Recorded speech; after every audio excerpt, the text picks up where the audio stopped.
দীঘা। দীঘার সমুদ্র সৈকত আমাদের সবারই পছন্দের একটি স্থান। তো চলো, 2 রাত্রি 2 দিনে দীঘা ট্যুর করতে কোথায় কত টাকা খরচ হচ্ছে একটু জানাই। ভিডিওটি স্কিপ না করে পুরোটা দেখলে অনেক কিছুই জানতে পারবে। ধর্মতলা থেকে পার হেড 250 টাকাতে এসি বাসের টিকিট কেটে উঠে পড়লাম বাসে। আমাদের এই বাসটি ধর্মতলা থেকে দীঘার উদ্দেশ্যে রওনা দিল রাত 11টা 45-এ।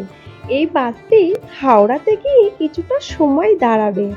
রাতটুকু বাসে সুস্থভাবে কাটিয়ে নেমে পড়লাম দীঘা জাহাজবাড়ির সামনে।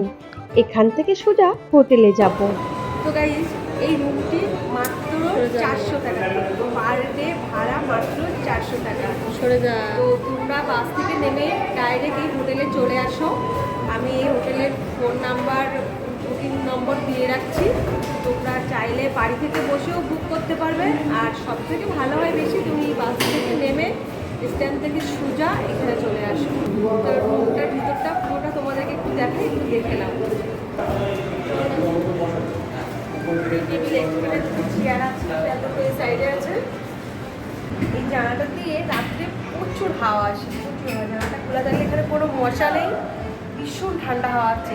এসি ছাড়াই খুব ভালোভাবেই রাত্রে ঘুমাতে পারবে। আমরা খুব মানে শান্তিভাবে ভালোভাবেই এখানে আছি। আর এটা একটা আলমারি, এখানে জামা কাপড়, খাবার দাবার টুকটাক রাখতে পারবে। টিভি চলে না, টিভি বন্ধ। ড্রেসিং টেবিল আয়না।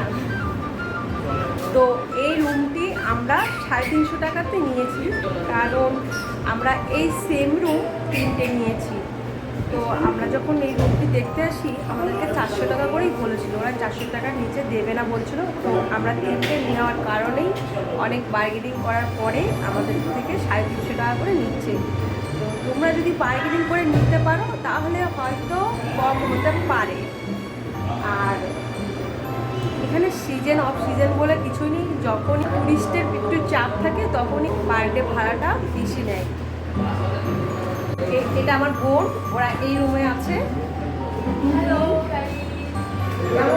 কেমন আছেন আপনারা? সবাই আসুন, এসে এনজয় করুন, ঘুরে যান। বেশ ভালো রুমটা। সকালের টিফিন সমুদ্রের কাছে এসে এক রেস্টুরেন্টে সবাই মিলে সেরে নিলাম। 30 টাকা প্লেট পেটাই পরোটা। এরপরে সমুদ্রে নেমে একটু সাহস নিয়ে 3জন মিলে বোর্ডিং চড়তে উঠলাম। এই বোর্ডিংগুলো চড়ার পার হেড টিকিট মূল্য 150 টাকা। সমুদ্রেতে অনেকটা সময় কাটিয়ে চলে এলাম রুমে। দুপুরের খাবার খেলাম ডাল ভাত সবজি রুই মাছের থালি 80 টাকাতে। এই থালি সিস্টেমে মাছের পিসটি বাদ দিয়ে যতটা ইচ্ছা সবজি ভাত ডাল নিতে পারবে। এই রেস্টুরেন্টে এসি আছে। একটু কষ্ট করে সমুদ্রের কাছে চলে এলে এত সুন্দর এত কম বাজেটের মধ্যে খাবার পেয়ে যাবে। সন্ধ্যাবেলায় সমুদ্রের পাড়ে কিছুটা সময় কাটিয়ে মার্কেটটা ঘুরে চলে এলাম রুমের দিকে। রাতের খাবার আমরা এই কাকুটির কাছ থেকে বানিয়েছি। চাল ডাল আলু আর মাংস কিনে দিয়েছি, বাকি মশলা এই কাকুই দিয়েছে। এর জন্য আমাদের কিছু টাকা দিতে হয়েছে। এই কাকুর দোকানটি আমাদের হোটেলের কাছেই আছে। পরের দিন সকালে চলে এলাম মোহনাতে। টোটো গাড়ি ভাড়া নিচ্ছে আপ ডাউনে 200 টাকা। আমরা এসে 4জন, আমাদের পার হেড ভাড়া পড়েছে 50 টাকা। মোহনাতে ইলিশ মাছগুলো যেমন বড় বড় তেমন দামটাও ভীষণ ভারী। 1800 টাকা ইলিশ মাছের কেজি। তোমরা চাইলে এখান থেকে মাছ কিনে নিয়ে গিয়ে হোটেলের কাছাকাছি কোনো দোকান থেকে রান্না করাতে পারো, এর জন্য কিছু টাকা দিতে হয়। আজ সকালে টিফিন আমরা মোহনাতেই করে নিয়েছি। এখানে প্রচুর পরোটা কচুরি তরকারির দোকান আছে, এছাড়াও মুড়ি ঘুগনির দোকানও আছে।